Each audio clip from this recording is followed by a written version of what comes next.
This is Comic Shenanigans, episode 1088, a conversation with D.G. Chichester, creator commentary on Daredevil, Last Rites. Ain't no stopping them shenanigans. Love getting into shenanigans. All up in them shenanigans. Shenanigans. Shenanigans. Shenanigans. Shenanigans.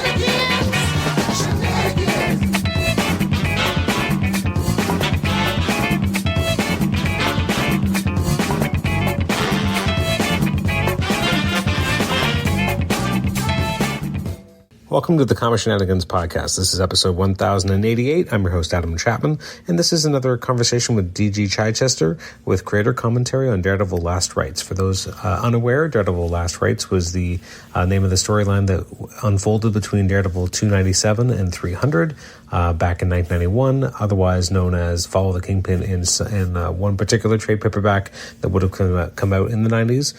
If you want to listen to my previous conversations with Dan, you can check out episodes 304 from 2015, episode 1003 from 2023, and episode 1086 from March of this year.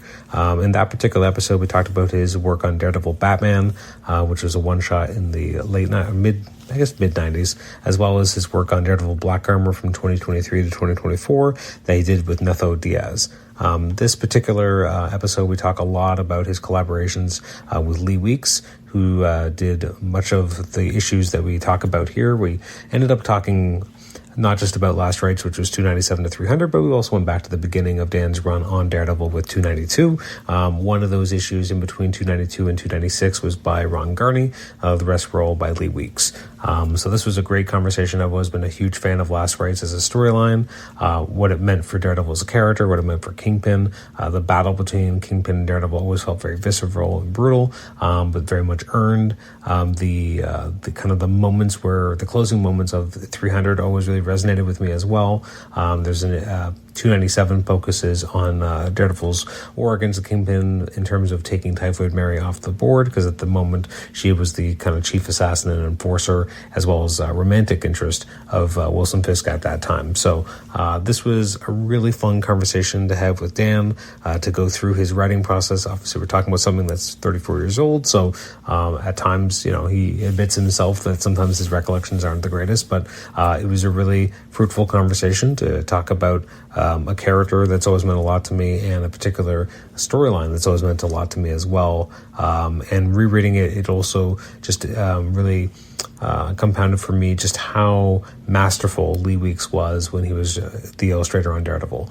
Just something about his panel composition, his choices were really good. It's something about, even though I'm reading, at times really serious stuff with, big implications, the book just sang. It was a really very easy read. It looked great. And again, thanks to Dan, it read quite well as well. Anyways, thanks for listening to this episode. We'll jump right into the episode with Dan in a moment. You can email me at comicshenanigans@gmail.com, rate the show on Apple Podcasts, listen to us on Apple Podcasts, and also listen to us on Spotify. Thanks again for listening. Let's jump right into the conversation with Dan. Enjoy.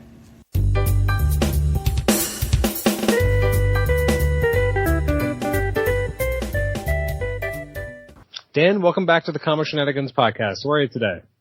I am doing great. I'm very excited to be back all together, and especially for this, what can we call this, a very special episode?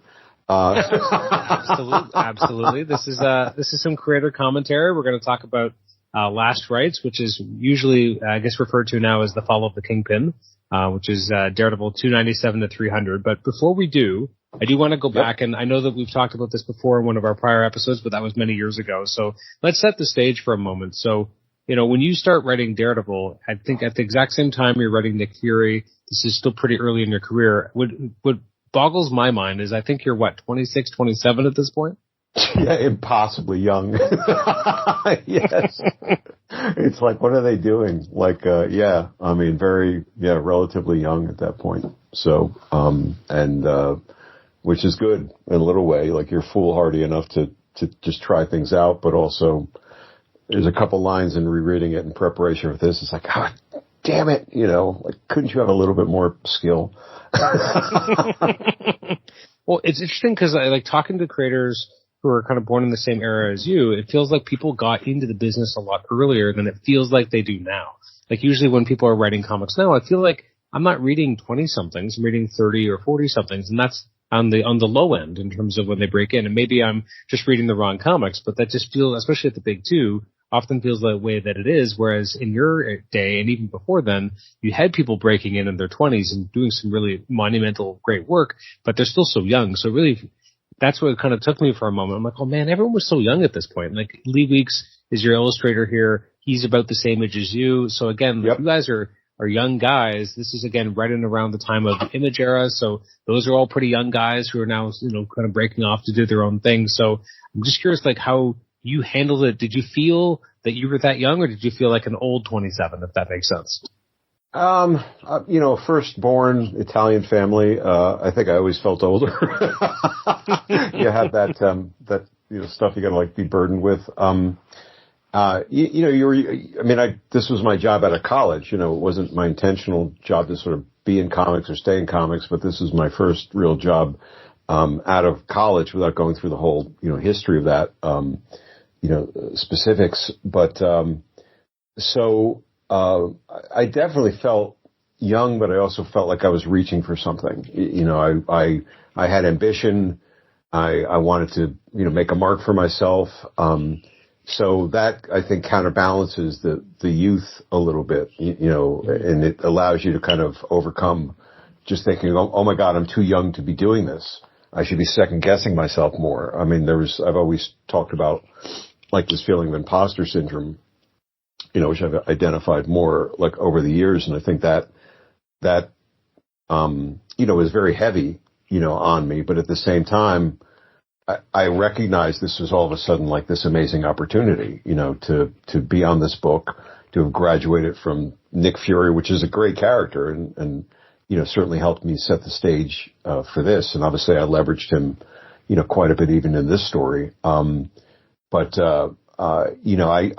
knew this was a brass ring, this assignment. And then not only to get this assignment, but to get this run up to 300, which is just a make-believe number, but, still felt like something of import. And then to be partnered with Lee, it just all kind of came together. And I didn't feel so young in the moment, as just, let's light this up. Now, looking back at it now, I feel, my God, how could I have done that when I was so young? Well, I was impressed because I went back a little further. So I actually started reading 292 again just so I could kind of re-immerse myself into your voice at this point. And what really struck me was how you really are building to 300 right from the get-go. And I mean, I guess, were you very certain that you'd still be there with 300 and that this was part of an intentional play? Like, you're putting a lot of pieces into play and like, you are a younger writer. You've had, you've already established yourself on Nick Fury, but this is, as you said, this is Daredevil. You're picking up from Innocenti. Like, I'm curious how you felt at the time, how, I think Ralph Macchio was still the editor at this point. Right? Yeah. Yeah. So I'm curious, like, what that conversation was like with Ralph as to, where they wanted to go with this. Like, it's very interesting because by the end of, and I guess spoilers for a very old story at this point, but, at the end of 300, Matt Murdock he's kind of factory reset in some ways in that he can be a lawyer again. What that core conceit of the character from his get-go is restored, where it had been gone for quite a while. You kind of get to pick up the character at a very interesting point because Innocenti's version, especially reading right up to this, he was very much confused as who he was. He had been on the road. There was some identity issues with Bullseye running around as Daredevil in New York, like all sorts of stuff. And then you're putting the pieces together to lead up to 300. So how much planning was there? I've asked 3 or 4 or 5 questions in the same sentence, so I apologize, but I hope you can understand where I'm going with this. I can, and I can unpack that. Okay. This was my pitch. I mean, this is what won me the book. Against really all odds, because again, that naivete of not thinking like, well, the book is open, and my friend Steve Buccellato was the one who called me and said, the book's open. Ralph likes your work on Nick Fury. You should really pitch it. And I was I'm not ready for Daredevil. I'm doing Nick Fury, I'm doing other stuff. I'll get to Daredevil level at some point, but I'm not there yet. And it didn't even occur to me well, Daredevil's open, other people are pitching it. You know, it wasn't even until a couple of years ago I found out my best friend, my very good friend Greg Wright, who's, you know, very accomplished colorist and writer and such in his own, like he had pitched the book, you know, and cause he was tight with Ralph. So I can imagine, you know, there were quite a few people pitching, but, you know, it kind of came to me in this, once I decided to do it, I just established the story, you know, and it's not like rocket science, but nobody, you know, it had the benefit that nobody had taken the Kingpin down before, really taken the Kingpin down. And certainly not Daredevil. And while I have developed a deep appreciation of Ann's work over the years, more so than I probably had at that point in time, one of the things that frustrated me as a naive young writer, you know, was the situation of always going up to the Kingpin and saying, you know, cross the line one more time, fat man, I'm going to take you down. And then, you know, he'd cross the line and then nobody would take him down. And so that was sort of the proposal I wrote. I mean, there were lots of things there. All this stuff you cite back to 292, you know, things are happening in New York. There's a competition going on. What does it mean? You know, things are in motion. That's all there, right? That's happening. You know, the Hydra thing, everything's kind of laid out actually surprisingly well. So I had written a roadmap for myself, you know, to get to 300. Not with every specific, not knowing I was going to be teamed with Lee. But I knew the beats to get there. So I had that, you know, both, to guide me once I got the assignment, but also to sort of, I guess, fuel me, in the part of your question that was, well, how did you know you were going to make it to 300?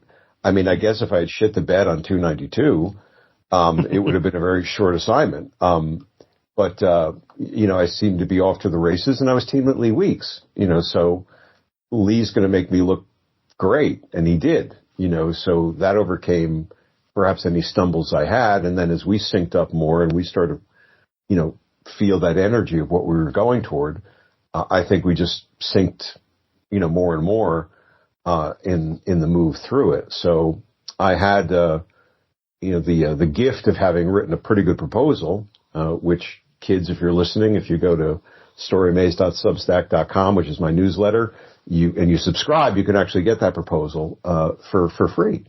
And see my coffee stains on the cover of it.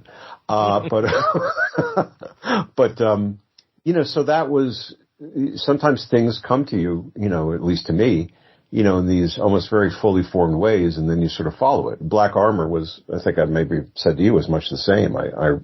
You know, I wrote it like almost in a white heat, not the whole story, but, you know, the good bones of it. And that was much the same with getting to 300 with this.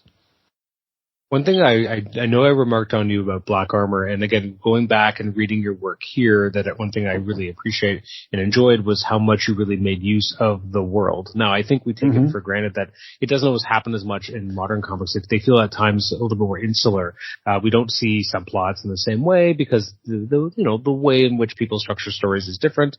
And obviously there's always the idea of kind of writing for the trade, so to speak, and not necessarily with this kind of longer plan, because not everyone gets that kind of runway. Whereas reading the lead up to 300, you have so many things seeded, so many different plot lines. Like, in some ways, the Kingpin's downfall isn't necessarily, well, I mean, 300 is definitely Daredevil's fault, but up until then, like, he has his own plots going on with, he wants to be respectable, he wants to have a TV station, right. He gets in bed with who he thinks is one person and ends up being something very different, and that's divorced from Daredevil. And so it's kind of like actually what we're seeing with the Daredevil Born Again show, that at times he just has his own plots. He's just a character in this book, and I actually really enjoyed that it wasn't always directly him fighting Daredevil. He just had other things going on and contributed to this overall feeling of the world that you've built. Well, thank you. Yeah, and I tried to appreciate, and you have to appreciate your villain, and look at him in a sort of a complex, real way. And Fisk is obviously a very, not admirable character, but a rich character, I think, to mine. And And so it was good to play with him, in that way where he's doing his own things. Now, Daredevil's, and I've struggled with this because, I've read really good reviews of Last Rites over the years and really Chichester sucks, reviews, over the years, which are always fun to level set you. And some have, on that side of it, have sort of made it out like, well, what's the big deal? Like, he just like pokes the Kingpin and the Kingpin screws up and things blow up. But there's sort of an observance, I think, and this is, I think, one of the things I really enjoy about Daredevil and Murdoch as a character that not everybody plays with. Maybe they're right and I'm wrong. but I like the manipulator.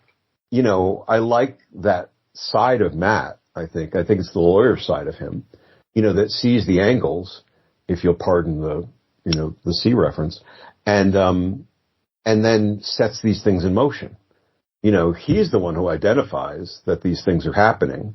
Fury thinks he's playing him, but then he starts to play Fury, and he's the one who then goes into the streets and then starts to kind of, seed the chatter, that starts to undermine the Kingpin as well. And really then starts to play Hydra and the Kingpin against each other because both think that the other is dissing them essentially, which then sets the two of them at odds. And that wouldn't have happened, without Daredevil influencing it. And that's different for me, than just simply slugging it out with the Kingpin, which we get to in 300. But you do, but even then, when you get to them like actually having fisticuffs in 300, it feels more earned because it's almost like it's a Kingpin on the back heel that we haven't really seen before.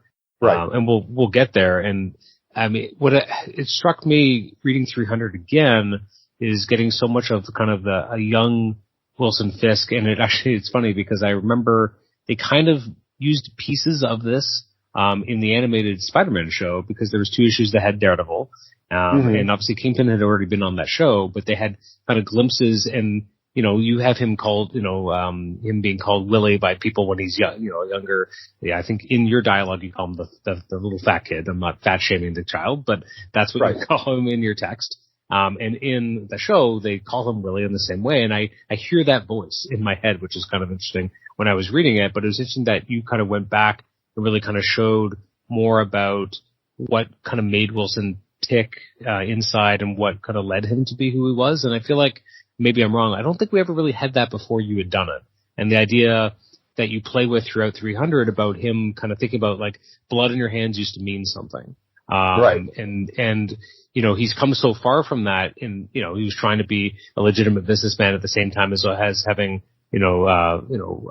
be this criminal crime lord. And so being able to kind of see the cracks of who he was a really interesting way to go with it and to really make his downfall mean more to the reader. And that's, we won't jump past 300. We'll end on 300 because it's a good note. But past 300 is where I sort of dropped the ball a little bit because I was even setting myself up for wanting to do more with that blood on the hands, aspect. I wanted then, to get back, to tear him down to his roots, and then we would see more of, well, what does it take to make a Kingpin? What does it take to sort of do that and get your hands dirty and have your hands dirty again, which, we hadn't seen. I'm sure in the years between, other people have probably done that story. But, I had the luxury, not the luxury, but the gift, also of the original, Marvel encyclopedias or, the Marvel, guide to the Marvel universes. And, sometimes these things would have little well-written backstories, little bits and such of these characters. And I certainly mind that, not for that line. I'm pretty sure I came up with that line or aligning, the Kingpin, the young Kingpin, the little fat Willie, with something that was, much like the triangle, sewing factory fire, the infamous, fire, New York City, which I leveraged, for that whole, incident that he does as a child. But, I think I added those aspects to it, as I remember it 30 years later. So if I'm misremembering it, and somebody wants to correct me, I will definitely take that. But, but to the best of my knowledge, I was trying to be, original in the application there. And, he did become real, and that became a great, the blood in the hands thing became a nice echoing device to use the 3 or 4 times that we come back to it. Absolutely. Now, before we even get to the last rites, I want to go back for a second. So when you have your first 4 issues are interesting because you do have the first 2 issues have Punisher featured. The 4th issue had Ghost Rider featured. So I'm curious, how much of that was you needing them for the story, and how much of it was just kind of thinking, well, I want extra eyeballs on this. I want people to know that we're serious. I want to bring in, because obviously Punisher at this point is very hot. Ghost Rider exceptionally hot because he had just come out there, a year or 2 earlier. So I'm curious, was that coming from you being like the salesman in you to be like, I want to make sure people really take notice of this? Was this coming from Ralph? What kind of led you to have these types of crossover characters or guest stars, which is interesting only because to me, you would almost think that if you were going to bring in guest stars, they'd be there for issue 300, but you don't. That's much more intimate. That's Matt and Wilson. So it's interesting that in the lead up to the Fall of the Kingpin, you bring in guest stars, but once we're actually in the Fall of the Kingpin, besides Nick Fury, we're not really seeing any guest stars at all. No, that's right. Ralph was a great editor. I mean, he was, he gave me the gift of the book and was very supportive, throughout my run on it. Sometimes too supportive. I wish he'd been more critical in a couple places, but in retrospect, not necessarily on this, this story here, but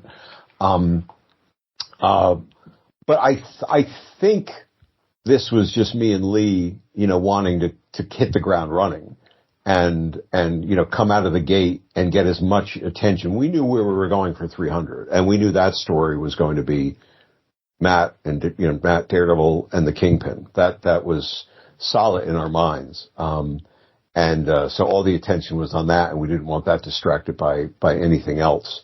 Even if we hadn't worked out all the details of that quite yet, by the time we started 292, but we knew we wanted to hit the ground running. So using guest stars, was not an editorial edict. It wasn't, you must use these. But I think it was, can we use them for exactly that reason? We just wanted people's eyeballs on the book. Daredevil was not born again Daredevil at that point. There was a lot of things of, if it wasn't Frank Miller, it's not Daredevil. I would later sort of struggle to get attention on the book because of some of those reasons. But we wanted everybody looking in this direction. So as we got to 300, there would be some heat around it. And so pulling in those big spotlights of the Punisher and Ghost Rider made sense, and they fit logically into the story. I wouldn't have used them just to sort of say, hey, I'm Ghost Rider. How are you? Here's my penance chain. Or my penance stare. But they worked. They worked, pretty logically for what was going on, and they served their purpose, well, to sort of get that attention and then move us deeper and deeper into the story, as it would progress. One thing I really was impressed by, because it just feels like it's a level of restraint you wouldn't normally see in comics for a lot of reasons, is that at the end of, I guess it was 294, you have Daredevil about to jump in against the Hand, and you have this great kind of monologue where he's talking about how he thinks something's coming behind him. It's this roar coming up behind him, and he's talking about it, and then he just jumps into action. And he's like, if I'm wrong, I'm dead. And as a reader, you have no idea. And I feel like what I'm impressed by is it feels like that would have been an easy moment to have like a big cliffhanger. You see Ghost Rider behind, but you didn't do the easy thing. You did like a much more, I don't know, it built up the level of suspense more. So if you get to the end of this issue, you have a month left and you don't know what's behind them at all. It's very effective, but I would imagine at the same time, maybe not the most salesman-y thing to do. So I'm curious if there was, I'm asking you a question about 35 years ago, but, like, was there any question about, do we show that it's going to be Ghost Rider, or do we keep that hidden? And I'm looking at it in the Epic, so I don't know if it was on like the letters page saying like next issue Ghost Rider, but I'm curious what kind of decisions would have gone into that, because it's not what would be expected. You would expect to see guess what? There's a guest star coming, but you don't do that. Yeah, I mean, there might have been something in the letters page, that could be the case, although that still wouldn't have landed the impact, you're asking about. Certainly the biggest impact would have been, the Ghost Rider moment. But, I think one of the things when I was good at it, I was very good at it. And I still am when I'm good at it, was, like knowing the beats, knowing how to do a setup, like something like that, like a line or a moment, and as you sort of point out, there's a lot of drama to, if I'm wrong, I'm dead, then seeing Ghost Rider there. And then the surprise or the impact is about, oh, Ghost Rider's here to save Daredevil. Versus the tension of what's Daredevil getting himself into. And then you get, the nicer, I'm flipping through the book now that we're talking, and then you get the nice twofer impact of the splash spread, them side by side, as opposed to just showing up and then wondering what's going to happen. Well, you're not really going to wonder much what's going to happen if Ghost Rider shows up against the Hand at the end of whatever it was, 294, because they're going to kick ass. But, when if I'm wrong, I'm dead, is just inherently a better cliffhanger. So I think that's what drives it. And I try to drive that, I think, throughout all these stories, is they're always having like a moment of a beat, whether it's Fury saying fire in the hole or things like that. It's always, just shit's going down.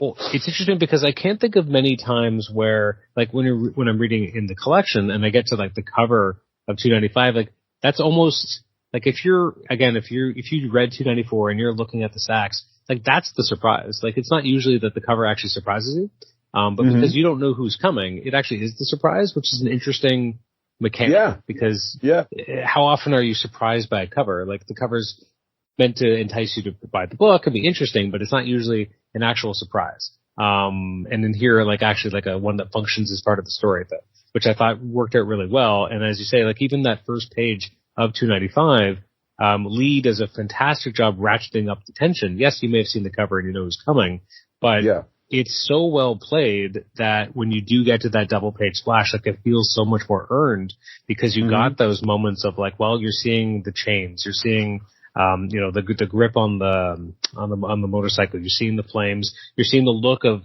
someone looking aghast at what's coming at them. Like all these things are such a wonderful storytelling, mechanism to really ratchet up that tension. And then when you get that double page spread, it feels so much more earned. Yeah, no, totally. Yeah, and everything about the way Lee like lays the characters out and the weight and the way they're kneeling down, and crouching down, and everything, just adds to all that. Not my favorite cover of his. I never liked the Daredevil riding wrapped around Ghost Rider, but it's his choice. So, a minor thing. At this point in time, like how detailed were your plots for Lee? As detailed as probably any of my plots would ever be. I mean, my plots have always been very detailed. I mean, I would, Black Armor was written plot style, not intentionally, but just ended up that way, but, cause they just sent it on to Netho and it worked out great. But,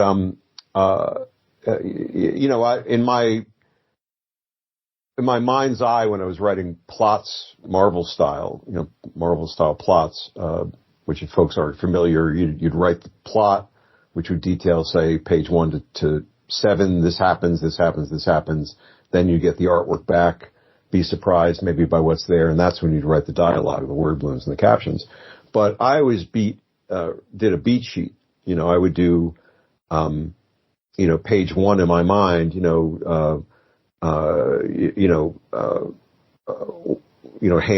I'm looking at 295, again, like hand of the playground, growling hand guy, woman being dragged, Ghost Rider's hand on the throttle, like I would beat it out. So I would see the visuals almost, not knowing exactly how Lee was going to do it. And then I would describe it, to some detail. Now, and then if I was doing a splash or a spread, I would indicate that. But it was always on Lee to take it to the next step. That would still be, I wouldn't write it as panel, panel, panel, but in my mind's eye, I would at least make sure, I think this is going to be around 5 panels. I think this is going to be around 6 panels. So I could see that it would work. Now, Lee might decide to make that 8 panels, or he might decide to open it up to 3, and, quickly learned to trust whatever he was kind of doing there. But I would always try to make sure that I could see the action, and feel the action, or the emotion or whatever, and communicate it with, a layer of, or a level rather of, getting myself jazzed about it. And very often I would put in lines of dialogue, not what might be the final dialogue, but, if there was a turn of phrase or if there was a quip or something like that, I would indicate, what was going to happen there, if it felt like it had import. A specific moment I want to call out in 295, which is really cool looking, but also and again, by the sounds of it, something you would have directed was, when the Hand is fighting Ghost Rider and they put ninja size through his eye sockets of his skull. Which is such a weird, messed up, but really cool looking image. And the next shot, Ghost Rider's just standing there and they're dangling out of his eyes and he's just grabbing, this hand ninja that's fighting him. It's haunting, it's creepy, but it's very cool visual. And that's something, I'm guessing that was your idea? Oh yeah, that one I'll say with some certainty was definitely my idea. And the funny thing about the Ghost Rider appearance in the scene, was it actually led to me getting I don't know how familiar you are with the Midnight Suns and the book Night Stalkers, which I would later do, but, which is all these horror books that Marvel would do spinning off of Ghost Rider. Well, Bobby Chase, who was the editor on the Midnight Suns books and on Ghost Rider at that time, apparently liked this appearance so much he kept talking it up to Howard Mackey, who was the Ghost Rider writer rather. And, Dan did such a good job with Ghost Rider. Well, Howard was and Howard and I are friends, but Howard was I don't want this guy taking my job. You should really give Dan a job on the Midnight Sun stuff. You should find a place for Dan over there, but yeah, I think the whole, stabbing the skull in the eye sockets is right up my alley. So, but the look of it, the intensity of it, obviously, the body language, everything else, is purely. Let's move on to 297, which is, Last Rites Part 1. So first of all, obviously this ends up becoming known as Fall of the Kingpin, but it's originally known as Last Rites. Which title do you prefer? I prefer Last Rites, and fun, but I always felt most people seem to know it as Fall of the Kingpin, but I've sort of switched that, view, in recent years, just because, when they did the big epic sized, large format collection, that it's included in nowadays, they did call it Last Rites. And when I go to conventions, I've noticed almost invariably, readers, fans, whatever, come up and refer to it as Last Rites. So, it seems to have stuck, the way that I intended it to. So, I'm good with Last Rites. I like, the showier titles in general. Mm-hmm. It's interesting because prior to the epic, obviously it had a trade paperback way back in the 90s. Oh yeah. Contemporary. And then it just disappeared for over 20 years. Honest to God, I never, I would always say to myself, what did I do wrong? How did that, there was no collection of anything I had worked on for years. Same thing with Fall from Grace, which is a totally different type of story, but they did a lovely paperback collection of that, and then that fell off the map. I'd go into comic shops and I would look and there'd be Daredevil this, Daredevil that, Daredevil the other thing, and there'd never be a copy of Last Rites or Fall from Grace until they they did these large epic things, and then they decided to title both of those with the actual names of those books. So I must have known how to title a story at least. But yeah, that's a lovely little Last Rites edition that Lee did that great cover on. So in Last Rites, in part 1, what you immediately take Typhoid Mary off the board, which I think really served a few different functions. Obviously, I mean, it left Kingpin alone, so it made him again easier for your purposes for later. And right. Obviously that would have been something that Murdoch was thinking about. And obviously Typhoid Mary is part of why he ended up not being with Karen anymore, which is again a subplot that you have going throughout these books, is him trying to have some sort of reconciliation with Karen, so that they can kind of move forward in some way, although he doesn't even have time to be totally committed to the bit because other things keep happening that he has to kind of, go handle instead of being there for Karen when she wants him. So right. How important was it for you to take Typhoid Mary off the board? And you're taking off a character who hadn't been around a long time, but had already kind of been cemented as a pretty important character in the Daredevil mythos. You definitely occupied a new kind of femme fatale, place in Daredevil's world. Obviously, Elektra at this point was still dead and kind of off the board. But she wasn't in use anyway. So I'm curious what your thoughts were on Typhoid Mary and kind of how you were going to take her off the board.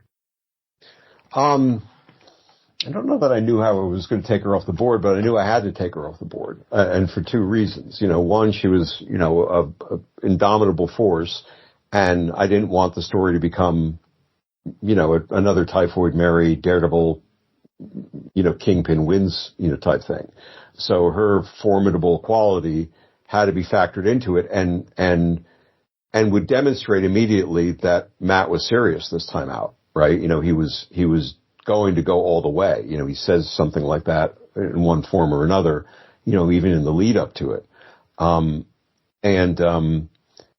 the way that, he takes her out, which is by seducing her, and triggering the Mary side of him, he becomes the aggressor, right? He doesn't run, from that weird ass chemistry that they have. He literally seduces her and then, she morphs back into the gentler Mary side of her, bipolar persona or whatever definition, she actually has. And that was like one of those kind of epiphany gifts of like, holy shit, like this is brutal. This is manipulative. This is a guy who went to Columbia or the equivalent of, and is a top-notch manipulative lawyer, son of a bitch, exercising everything he has in his power to just go and do it.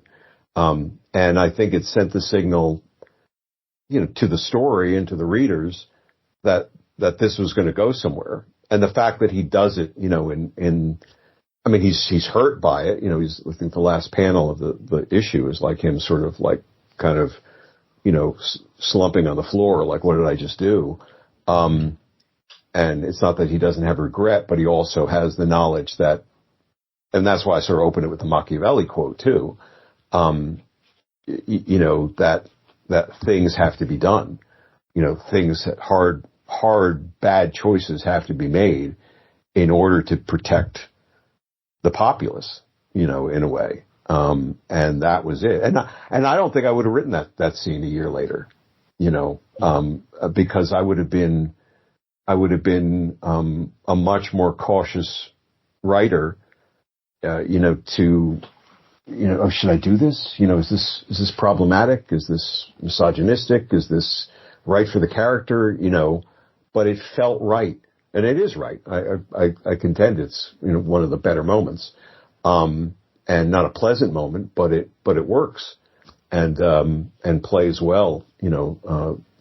In my mind, it played well for years, and as I reread this, it still plays, damning, and it's a damning choice for him to make. But that's, but the story then allows itself to then progress from there. For sure. As you said, like he's manipulating her into a situation. He falsifies documents to get her committed. Like this is that's not a great thing for him to do, but obviously it's interesting to, he's our hero and we understand why he does it, but it's still uncomfortable. As you said, the way he's able to seduce her. It's interesting there's a full page splash that, that Lee uses to kind of have him fully kind of letting himself go with Typhoid and kissing her. And it's interesting because it reminds me visually of its composition of Matt and Karen by Mazzucchelli kind of on the ground embracing at the end of not at the end of Born Again, I guess, but near the end of Born Again. And it kind of brought me back to that kind of iconography, but obviously very different and played very differently. Because then with Karen, it was him surrendering and just like letting everything go because he had nothing left. And she was this grace that was still in his life. Whereas here, he's letting himself do something, and yeah, it's uncomfortable. Even the way that Lee shows his hand kind of gripping Typhoid's hair behind, like it's almost like it's passion, but it's not necessarily just gentle. Like he's trying to get the gentle part out, but it's, as you said, he's still an aggressor. So it's a very interesting way of which your writing is merging with the way that Lee is telling that story visually. Yeah, and Lee's, and you know, as you've said it, I don't know if Lee was trying to mirror that visual in that same way. I mean, certainly Last Rites has echoes of Born Again, or you know, is a you know, it's not meant to be a you know, it is a bookend, you know, in its own way. I mean, there's an intentionality to that, but you know, I don't know if Lee was trying to do that with that particular scene, but it certainly does play nicely. You know, there's echoes, right? The echoes are what we were trying to go for in the mesh. You know, we weren't ripping the story off by any means. I think we were telling our own story. But yeah, I mean, I'm looking at the page now and doing the director's cut thing, and you know, I mean, even in saying, you know, Lord help me, I lose myself. I mean, that's, you know, me thinking about what is this guy who is all sensory impression, who is all sensual, like impression, allowing himself to then shut off whatever filters there are and just, you know, go into this with this character who is, you know, just this, you know, who drives his senses, you know, to the extremes on any given day. And now they're falling into, a romp, a sexual, like, you know, highly charged, you know, situation, which again, he's manipulating at that level. And then he's, as you said, he's manipulating all the other components with the paperwork and then calling in the social services and having her dragged away. And, yeah, it's brutal the more you talk about it. And well, it's interesting too, because like you have Matt at a point where he doesn't even really have a place of his own. He's trying to rebuild his life. And then you have like the page after, you know, he seduces Mary and he's talking about like, you know, a motel somewhere in Queens, maybe Astoria. What's the difference? Like he's at a very low ebb. He doesn't feel good about it. And I guess that's what kind of saves Daredevil for the reader, is that he doesn't feel good about this. Like he knows he did something that's pretty deplorable, but also he does think it's for Mary's benefit. Like he's trying to get her help. But when we have this, the scene when, you know, they're committing her and they're kind of getting her in a straitjacket and she's just like, wake up, when will this all be over? Like that's really tough to read because she is a victim of her own mind. Like obviously she's also a villain, but not this part. Like this Mary is a victim, and it's really hard for the reader to see her go through that because we know that the other Mary deserves this and deserves to disappear, but not this Mary. And that's an interesting juxtaposition for the reader to have, to see this. And as you said, at the end of that same page, having Matt just completely worn out. And like, has he been vomiting? Like that's what it makes it look with Lee, because you see like there's liquid on the floor in front of the toilet. Like has Matt been vomiting because of how much he's been like retching as to what his soul has done, and that it just has to come up? Like, is it possible that was what Lee was trying to portray here, or was that something that you had in the script? I don't remember if that was in the script. Unfortunately, I lost like all the writings I had, you know, many years ago. Bad hard drive crash, so I couldn't tell you on that level, which is disappointing. But I would say, you know, I'll give credit to Lee, you know, for adding in that little detail or whatever. You know, clearly it was meant to be like a bad scene, and you know, him sobbing, him wrecked in the bathroom, you know, whatever. So if Lee added that, like that would been appropriate to the, you know, emotional toil this is sort of like taken on him, the physical toil that's led to. And I will say, and, cause I don't want to sugarcoat any part of it, while he has committed, Mary, to these social services, and they will do some good for her, presumably. He's not doing that again. I don't think in the way it's written or the way I intend it, for her benefit. He's doing it because it has to be done. Like he's going all in on deciding enough, enough, fat man, enough, I'm not, I'm done playing around, and you don't realize what happens when I don't play around. And so like every choice he makes from that point forward, is for that singular mission in my mind, and so like I don't think he's trying to rationalize, well, I did this and that's going to be good for Mary, so that's okay. He's tortured because it's a bad thing to do, right? But he's going to do it anyway. And that's, I think, the moral, wrestle complexity, of this guy who is now really, he's playing, usually you think Daredevil's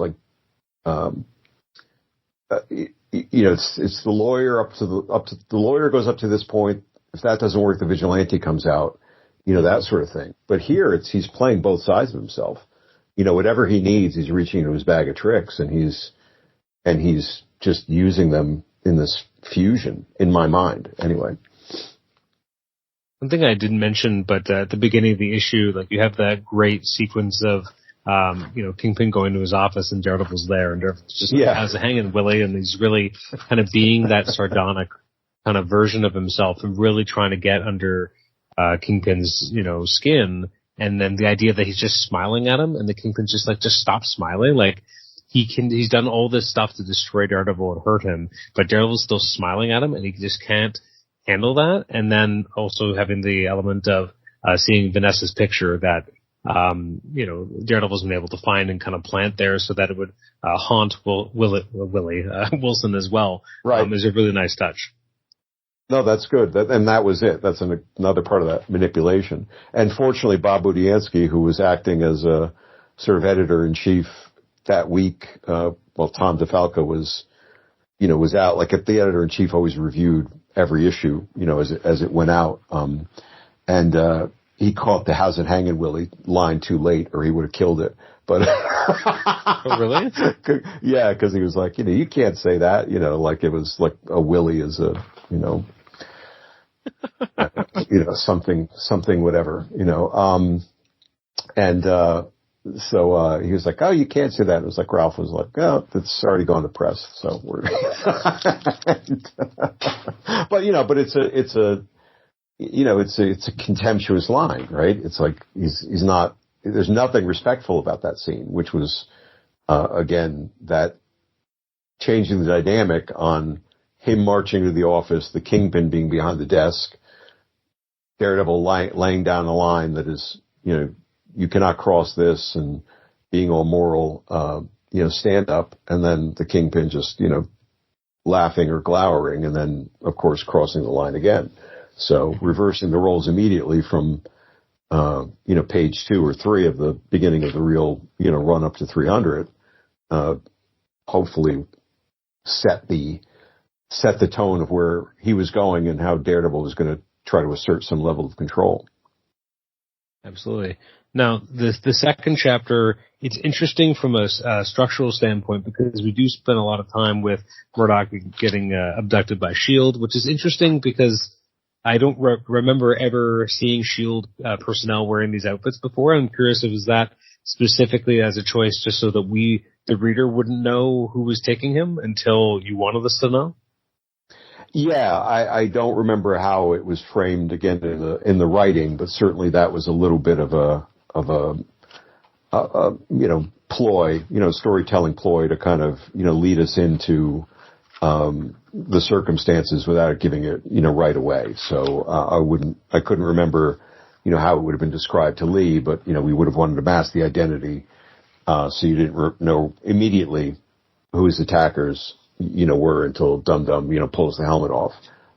So it could have been any number of bad guys or, villains, out to get him. But it's, it's an effective ploy, and that gunk, they spray him with, as part of my, ever-going research into cool technologies. That was actually something that was being developed and I'm sure has been deployed, to sort of secure a subject, without injuring them. But it seemed just so perfect for Daredevil because it could immobilize him and, cut off his senses and all the great things it does.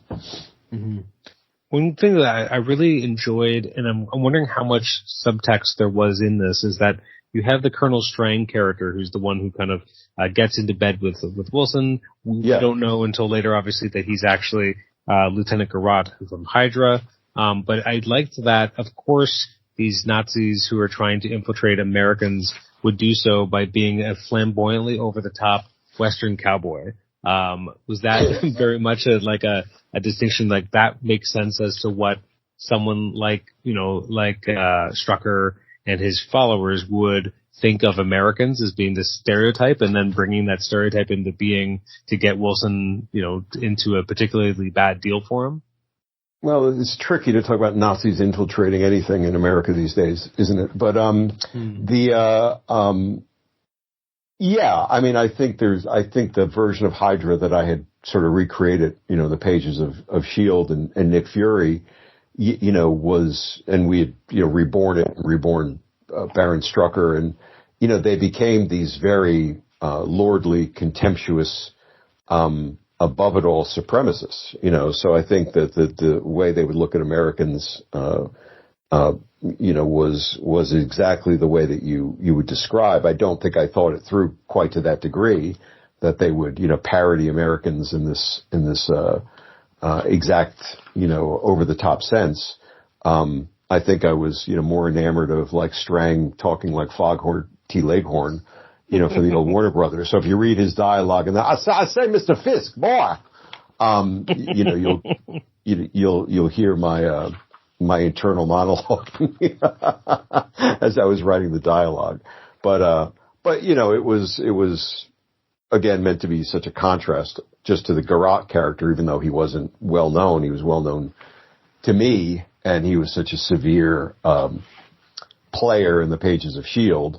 To have him, have to put on this ridiculous cartoonish facade, which was meant to sort of make Fisk feel more confident. If I'm dealing with this buffoon, so I'm thinking I'm already feeling superior. I am superior. And look at this idiot buffoon. Of course I can play him. And so that as much as anything was the face forward ploy, I think that the Hydra characters were trying to do. If we act like buffoons, he will be let in, that much easier and let us into his world, into his systems, all the thing they wanted. Mm-hmm. This particular issue has actually a really great moment that actually it's one moment that has two meanings. And what I mean by that is that you have Molaire, who's the supposed to be the kind of the go-between that Hydra sent to kind of work things out with this organization. And right. We've seen Kingpin, again, being more the manipulator, more, but he hasn't been as physical in a while. And you have him just absolutely massacre the guy with his diamond stick. Right. Which is a really brutal moment. And again, it's one of those things that the Comics Code Authority made people have to be more creative about how they showed violence. And at times it's actually worse because you don't really see it. And that's what Lee does here, because you see the chair, you see the chair, you see him thrusting towards the body, but we don't see the actual impact, so we just have to imagine it, which is so much worse. So that's a great moment. And then you immediately, I guess in the third panel to the right, when his underling says, you've ruined your stick. And he says, just a tiny speck of bone Maltese, a few hairs caught in the setting, such a small thing, really. And you call this back later on in 300, the same idea. And so I love how like, I don't know if you'd already thought of the fact that you were going to seed in certain dialogue, or if you're then dialoguing 300 and you go back and, mimic the way you spun certain phrases. Like, I'm curious how much effort goes into tracking certain dialogue choices so that you can play them off later. Again, I can't vouch for myself or whoever I was. You're the only one who could. Who the other could, so I could say it. With 100% certainty, but just knowing how I work, it would have been one or two things. I mean, as writing that line, I would keep a notebook, or a file, of other things that, come back to this later. And certainly I like the idea of echoing certain things through the story. So I was seeing those. But I also think, as I got to those lines in 300, having known what I'd written in 297 or 298 at this point, I guess, I could then pull for myself. And so that's a good trick, good technique, as long as you don't overuse it too much.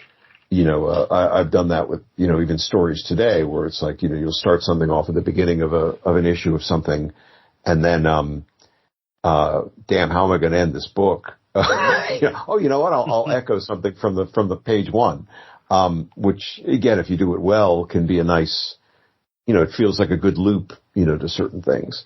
But I think that knowing that, what we were going to do was going to tear the Kingpin down, that brutality was another choice. That was a very, very specific choice. I could say that with a lot of certainty. To have him get his hands dirty was important for the brutality, and to kind of then get to that moment that I knew was coming, where we would do the flashback to the childhood and what he had done there, and how that would echo once he was sort of torn down, altogether. So, probably it was a matter of like saying, circle this line. You're going to come back to this, in an issue or two in one way or another.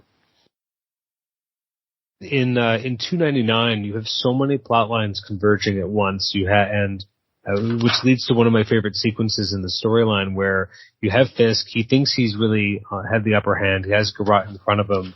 Right. They're all about to execute him, and then suddenly the gunship shows up, and it is so. I mean, Lee does a brilliant job, because at first you don't really know what's happening. You see the lights, you see the gunfire, you see everyone's kind of being, completely upended. You see Garrot just kind of watching the carnage. You have Kingpin just saying like no, and like hiding behind a bulletproof desk. And then you have the next shot on the next page of, now we actually see the gunship, because before we don't actually see what it is. Again, he's playing with what we see first, and I guess obviously you're building this into your plot as well, that we see the impact first before we actually see what's happening and why it's happening. And then you have this, again, a great sequence where now Garrot has the upper hand. He takes off and has such a great line of dialogue when he says, "You are only a criminal, Mr. Fisk, and we are conquerors." And I love that is such a great line, and it really humbles Wilson Fisk. And again, a character that we're used to seeing on top of everything. Again, go back to Born Again. You have him on that boat when he gets the information about Murdoch. You see all his lieutenants there. Like he is the king of that castle. And yet here he's been brought low, and at the end of the day, he's just a criminal. And that line of dialogue just hits so hard, and it works so well. So good job. Oh, thank you. That is, I'm glad I didn't stop after that line. But if that had been the only line I'd ever written, I would be pretty happy with myself. That was like one of those like inspired lines of. But and I'm 99% certain it wasn't in the plot, and that's sort of like things that come out from the way that Lee created certain moments. I mean, the plot was there. They take, the gunship shows up and, it takes down everybody. Fisk is laid low. Garrot is escaping, and saying something demeaning. But I think the line would have come out from seeing the way he sort of like, created it and laid it out. That's why I think the plot script style, really brings, certain things, forward. But, I always loved that beat in that line. And that came out of, from having worked on S.H.I.E.L.D. and rebirthing Hydra, I obviously had a lot of love for them. And it wasn't a Hydra story, but the comparison between the two, makes the moment work and demeans Fisk, in a great way. And then leads to the last, page, or almost the last page, where Daredevil's, doing the smile again. But I'm not smiling, I'm not. But, What I thought was so great about that was the way you describe it. I'm going to quote for a second. My perception of the Kingpin's decimated empire is an intensely unpleasant experience, offensive on every level, an altogether sensual experience. I'm not smiling. I'm not. It's the run of the run of narration there all kind of coalesces quite nicely because of the idea that he doesn't like what he had to do, but at the same time, he gets this thrill out of it. And he is happy about overall what it's led to is really something. And again, we don't ever hear Spider-Man being happy about beating someone, but we have, because of what this intense personal relationship has been between him and Kingpin, because of Born Again. Again, Born Again informs so much of their relationship forever, but especially this one, because this is really, again, the proper, I would say, bookend to what started with Born Again, especially because you get him restored as a lawyer and you kind of reverse that piece of it. But the relationship between them is so intense that this line of dialogue works really well. No, I thank you for that, and I think it does, on that level. And I think it also plays out well just from what I called it. I called this like a reckoning in 4 parts. And I think that while the truth is, revenge is a dish best served cold, this was pretty hot at the moment. So, it's okay. It's okay to let, him enjoy it. And Daredevil, Matt Murdock is a flawed character. That's what makes him so interesting. So for him to revel in certain things, is okay. I think, as long as he's not demeaning, the little guy, he's reveling in taking down the big guy. He's punching upwards, in this way. And so I think that that's okay. And I got to play around with that a little bit. There's a moment in Black Armor, where after he's set another, bunch of crazy shit in motion to rip apart, Strucker's operation, and he's released the Mole Man or something. He's like saying something like, "I'm not laughing, I'm not," and which was a direct little nod back to this moment here. In 300, in the credits box, it does say special thanks to Mark Grunwald and Bill Battle. Can you expand upon that?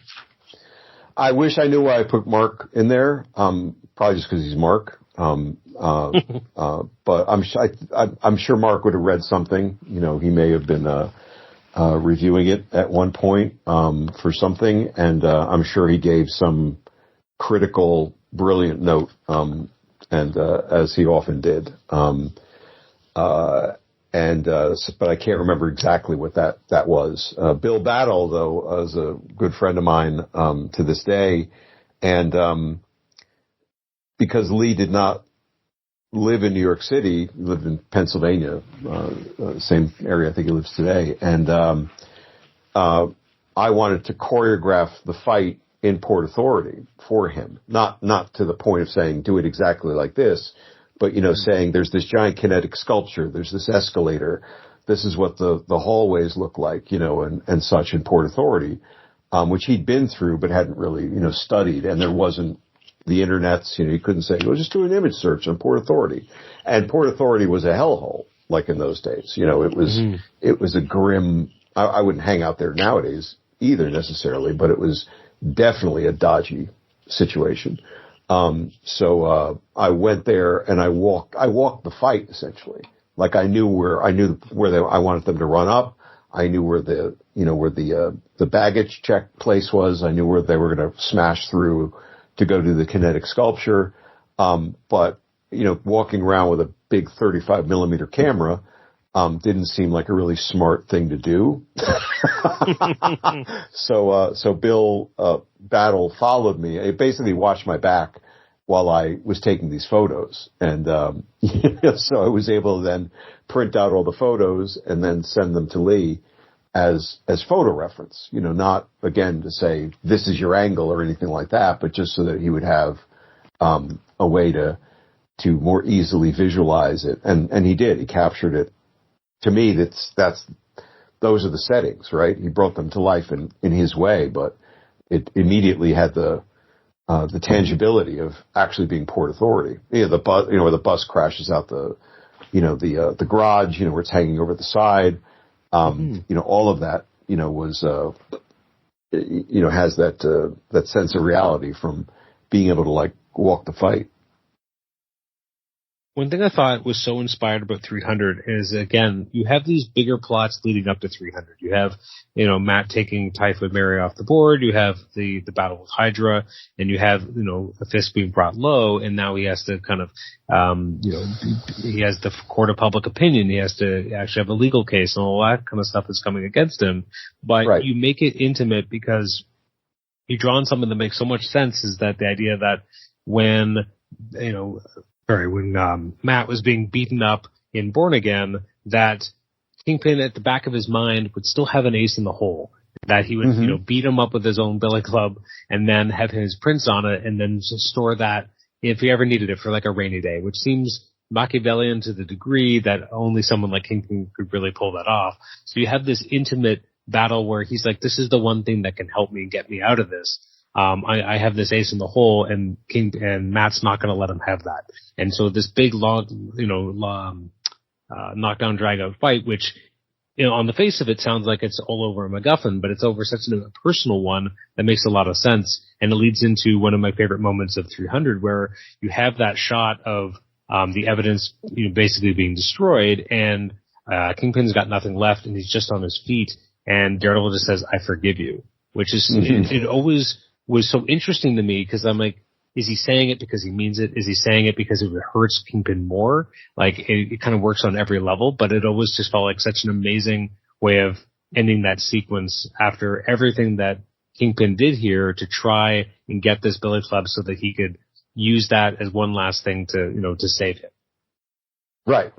Yeah. Which again was, remember, I'm sure you do because you read it, but, that was the final manipulation, of Murdoch as well, because, what he thought he was going to use it was a deal to cut for himself, and the deal never existed. It was one more, a manipulation, on Murdoch's point to both bring the Kingpin low, but also get rid of that one thing that would still hang over his head and hold Matt back from rebuilding, his life.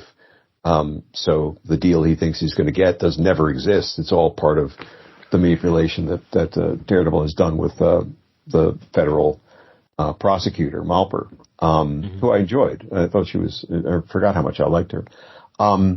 She was interesting. She was a big Boston Red Sox fan, which was an interesting element to add in.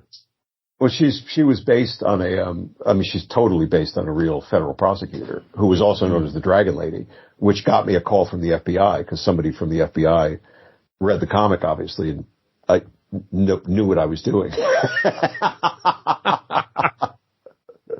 I thought I was going to get thrown into a holding cell. But the "I forgive you" line was the only argument Lee and I had on the book. Because when it got to that point and I sent him the script, or he saw the script, or whatever it was, he called me up and he wouldn't let it go. You can't have him forgive him. That's, after all they've been through, you can't write that line. That doesn't fly. That doesn't make sense. We went back and forth and ultimately I said, Lee, you get to draw whatever you want and I get to write whatever I want. And it's another thing that just felt right. It's I think some of the surrounding captions could have been pared back by at least one, that they're a little bordering on purple, but that line just came out and I can sort of feel it intuitively now. That was the right thing for him to say. It could have just said the words don't come easy, but ultimately they must come. I forgive you. The words don't come easy. That's the heart of it right there. Mm-hmm. And that's the essence of who he is, right? Or at least the tortured Catholic, part of himself and what he has to stand for. Because if he doesn't stand for that, then he's just a guy who, rages and beats people. He's wearing a set of horns. And to me, that is, was so important. And Lee would later, many years later, sort of admit that I was right. And I had actually, Lee had never met my son. We hadn't seen each other in person, like in years. And, so when my son was about 10 or 11, I saw that Lee was going to be at a nearby comic convention, and I sent my son over with a copy of Last Rites, the trade paperback, and, watched from a distance as he went up to this guy who he'd never met. And I said, you got to go up to this guy and you got to say, Mr. Weeks, I really love the story, but what's up with that I forgive you line? That just doesn't work. So I was watching it from a distance, and you could see Lee's face, nodding along with this kid, oh, little boy, nice to meet you. And, glad you like the story. And then his face, gets this, what the hell is going on look on it. And then he starts looking around and, he spies me from, 20 feet away. But, so it was the gift that keeps on giving. That's funny. So in your interpretation, Daredevil means the words "I forgive you," and it's not his final manipulation. No, he means it. I think he means it. He has to mean it. He's victorious. He's triumphed. He's done what he set out to do. And as part of that, you have to let go, right? But I think, to sort of, be a finalist in Fisk's mind, because Fisk wouldn't care one way or the other whether he forgives him. I don't think. Fisk is broken, brutal. You've no right. I did nothing wrong. His arrogance and his self, it being all selfishness, it being all about him, continues, right through, to that page and, the subsequent pages when he kills the other mobster. So that never ends. But for Daredevil, I think there has to be, a certain release, especially after all this. And that's what, that's where that came from. And that again, 99% certain that wasn't in the plot. Like the standing over him, defeating him, that was there. But the I forgive you, came out of that moment. Like Lee's favorite line was, which again was not in the plot, was just all the visuals. It's like right before they crash into the sculpture, and there's the look over his shoulder, and it says a man filled with panic, and then it's just a close up of the Daredevil emblem, and then a man without fear, and then they crash silently through the glass. That wasn't in the plot either.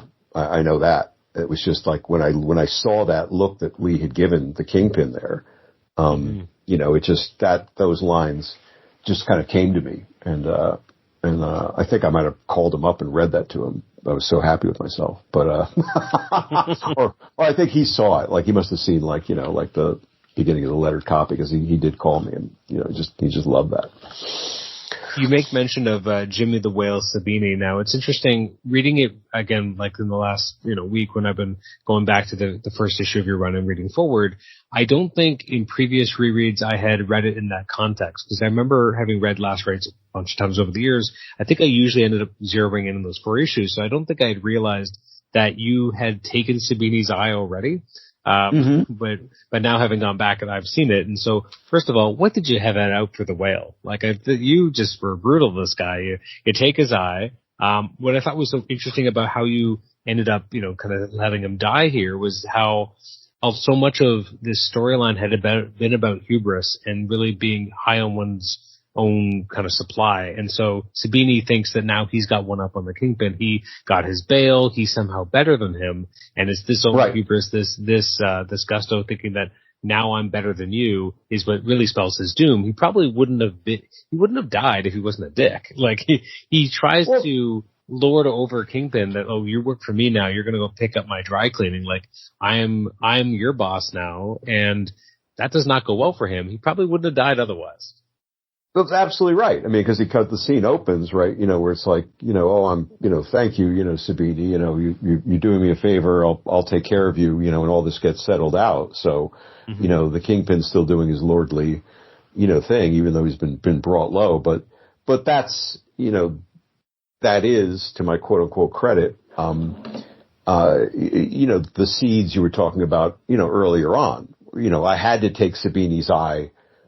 I mean, I knew what Sabini would become. I knew Sabini was going to be this guy at the end, because I had to damage Sabini so severely early on, while that injury does not happen in the main arc of this. It does happen in sort of the continuity of it, and certainly the lead up to it. So, Sabini had to get so damaged and demeaned that when he saw his opportunity, it would be, to give it back as good as he could, to Wilson Fisk at that point, not even thinking of him as the Kingpin. And then, so I knew that would come around, and then that would again be the opportunity for, the Kingpin to really get his hands dirty, and then, come back around to the blood on his hands and the bits of bone and hair, just sort of identified, before. It's a great page of callbacks because you have him saying sometimes you have to get your hands dirty. Then he says that just a bit of bone and hair.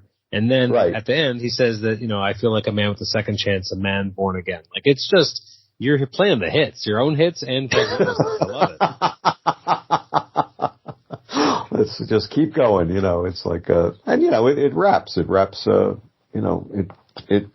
wraps nicely, and then it sort of sets him up, again on the subsequent page, I think, where, he's again washing his hands now in the gutter, much as he did as a child. So, yeah, you leave him in a really interesting spot, at least in here. I mean, obviously, things will happen later, but interesting to see him brought so low and kind of put him off the board, because it's like it's an interesting signal to the reader. We're going to do something different.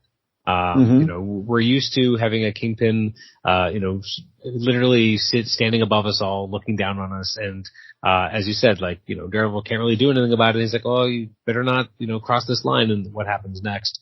The last couple pages where you have Murdoch gets his license back, and then he's reckoning with this image in his mind of Wilson Fisk. Well, first of all, Lee just absolutely kills it, but so does the colorist, because the colorist really makes it so much more monstrous, this specter that Kingpin has always been around him, and then it just kind of fades because that specter is not necessarily there anymore. And again, you're able to kind of push the character into a new direction, and the idea that, Murdoch has a new vow, and he's not going to let these people down, and he's going to be the lawyer again. He's going to get back to the man he used to be, which is such a great kind of statement to make with the 300th issue, so that you're going to be moving into a new direction for this character, which is the old direction, but one that feels very earned, and not that, oh, we just want to go back to the way it used to be. No, we're going to earn it in a way that makes sense.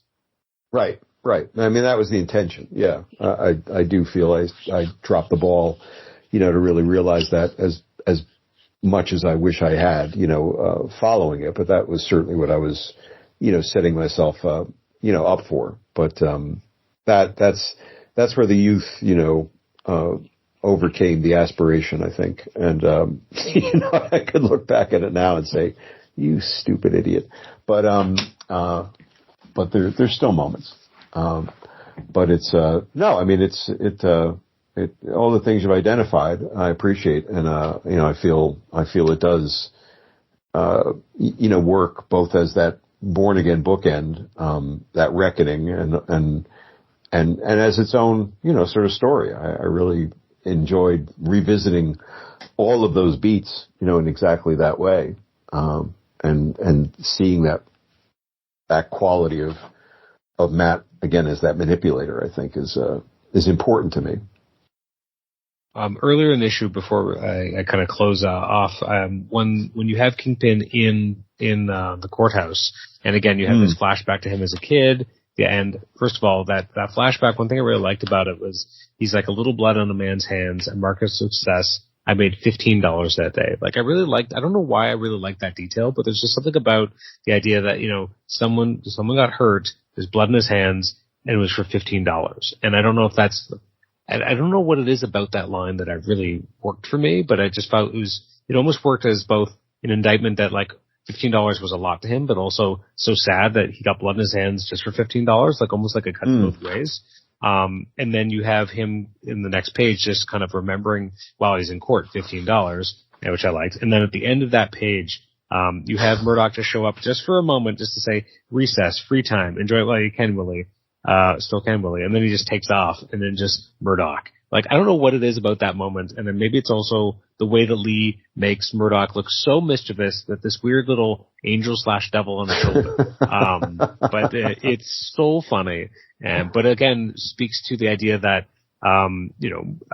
Fisk is falling apart and he can't get rid of Daredevil. It's this specter that will not die. There is no corpse, right? Like, it just cannot, no matter what he does to this guy, he bounces back, and it just frustrates him. And again, it's this specter that's just haunting him at this point.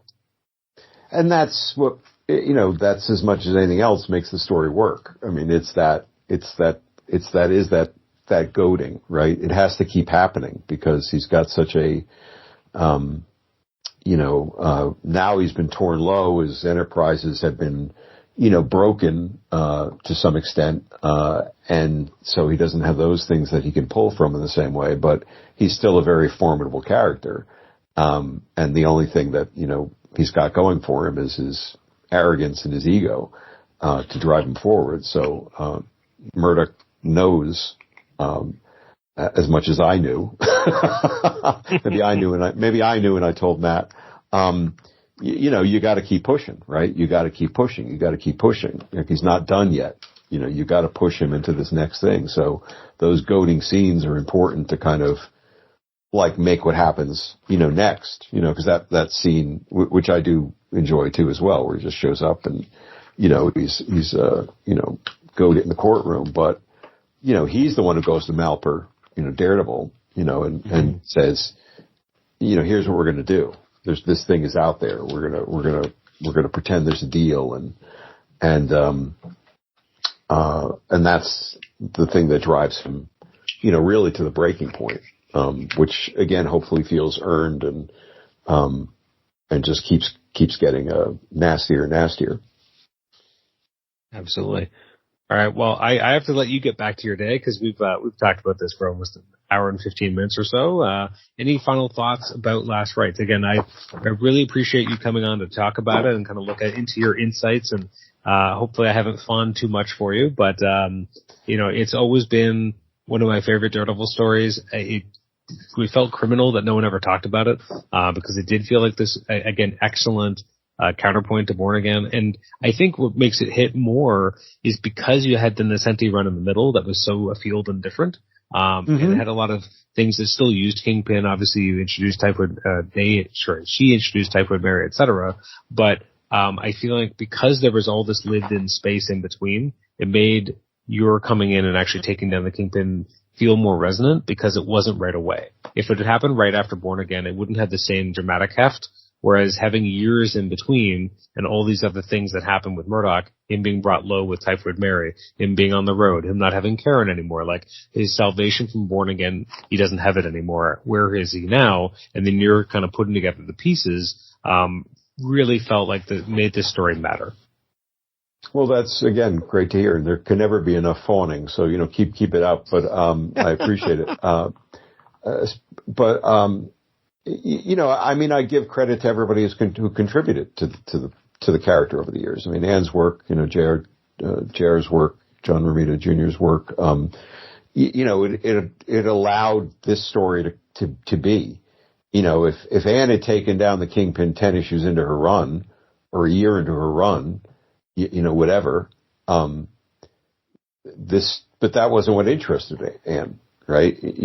She had diverse and, amazing interests, and those stories are diverse and amazing, in their own right. But by extending out, that, making that fuse so long, allowed for somebody like me, I won't even say somebody like me to kind of come in and say, no, it's about time. This is the moment to do it. Because nobody else did it, right? when Greg finally read my proposal, like I said, Greg Wright had pitched it. He's like, oh no, that's the one that has to win. So, whoever else pitched the book still wasn't pitching this. So, like, did he seem so untouchable that you could never go back, go in and do it, in this way?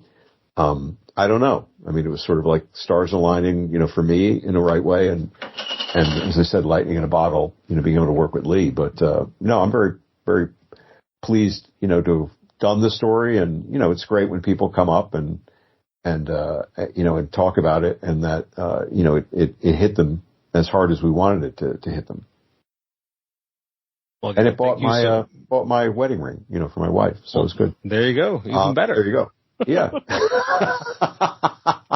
But no, thank you again. This was a great chance to catch up.